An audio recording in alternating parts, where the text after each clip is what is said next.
That's good. Okay.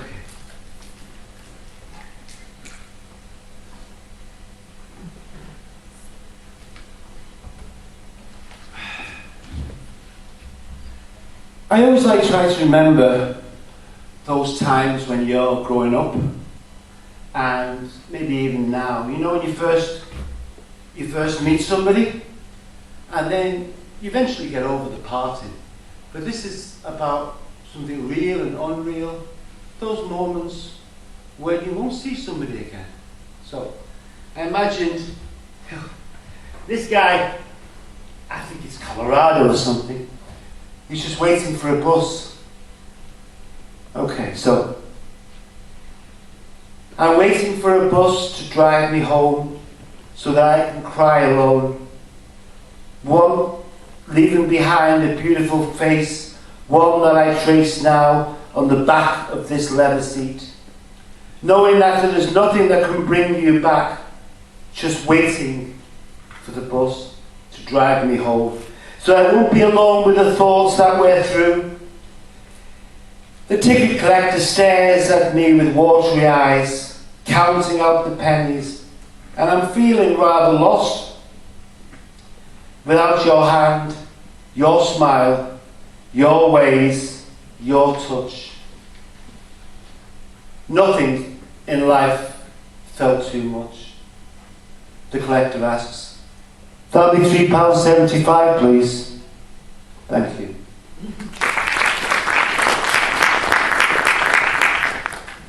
So, when we get to the end of relationships, there's always somebody might say something, and someone might say, "Oh, it's not you, it's me."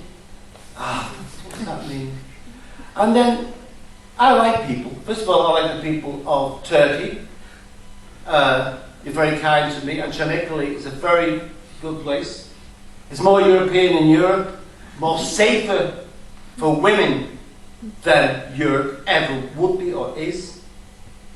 But where am I going with this? Okay, so sometimes you get people who they're very close to you, and they're just saying rubbish about you, and all this is coming at you. Okay, just be yourself. You don't need anybody. So, I wish there was a way to stop the vile words coming out of people's mouths. A filter to stop the hurtful words before they even come out.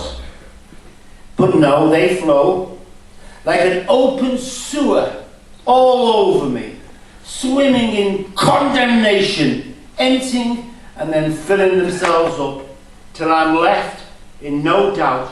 Listen, you really, really don't know me. Okay? Thank you.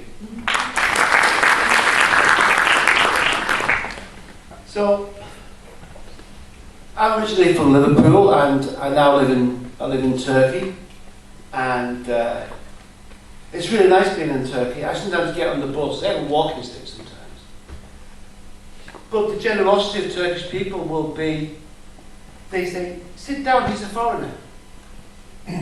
Now, I'm very sorry to say, in Britain, you might get spat at if you're a foreigner. Okay? So, there's a big difference here. This is a hospitable place. Okay. Where am I going with this? Yeah.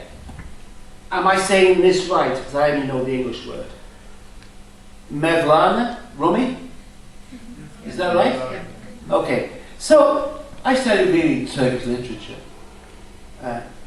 Mainly Rumi, but also Madonna in the Fur Coat. The film stars you have, the musicians. But he stuck with me. And he sort of made me think about writing things in a different way. So maybe he got inside me. So this is now Seamless 1 and 2. I let the thoughts back in.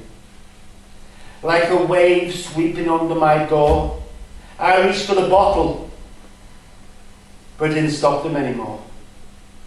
They had brought reinforcements from a dark and distant past, marriages that had crumbled and a parents' love that didn't last.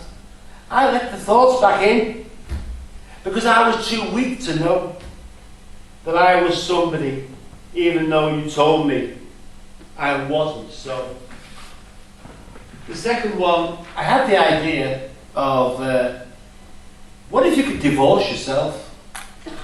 I don't know. Don't know where that would lead to, but okay. I'm not sure when I started divorce proceedings against myself, told him to get out, we're through, of all of your false promises and lies, your ability to crush a butterfly and complain it bit your hand. I'm not sure that I can stay with you till the bitter end. I suppose I could take us down a pinch or two and just try to be friends. Thank you. So I was influenced by all this, and basically I, a couple of years ago, the same sort of thought pattern, I washed up here as marmorous, and I had a terrible job. I mean, working in England, you have to be a slave. You would get an email on New Year's Eve at 10 to midnight asking you to do a report. People have two jobs. And people are bullied and bullied, and I was a nervous wreck. And then, on a positive note, it's a healing aspect of nature and a healing aspect of Turkey, because your land is ancient.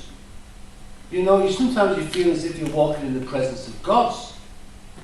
And we are, if you think about Troy, if you think about it. I have nothing to regret now.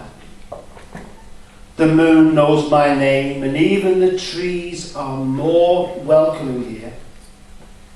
I have nothing to leave now. The jagged edges of the shore show me that each life can be split in two. One moment you're together, then all of a sudden you're just a pebble on the shore. I have nothing of myself now, and that feels so much better than before. Thank you. And the second one was at the same time, you know, when you reconnect with something, it just comes all of a sudden, doesn't it? You don't expect it. And this was on this boat here. This is the boat over Marmaris. And just hold me here. When the choppy waters get rough, when those that lay in wait to rip me up, just hold me here. In the clear blue sea, the jagged shore, it's protecting me. The boat's rocking me into blissful calm. Just hold me here. And don't ever let me go. Thank you. And then I used to live in Iverlick. Everyone know Iverlick? Yeah, right. Very nice, but you don't have any gas. So I used to have to.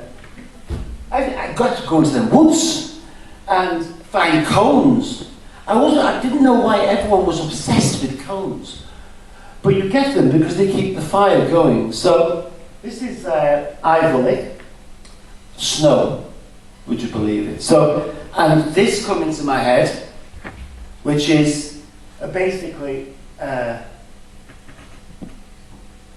me tuning into myself again, in every moment. I am stuck in every moment I have lived or not lived enough. Each drags me back to sort out what I forgot, to settle the scores, to paper over those cracks. I'm stuck in every moment I failed to live. I was, but just not good enough. Thank you. I could have sat down there all day, but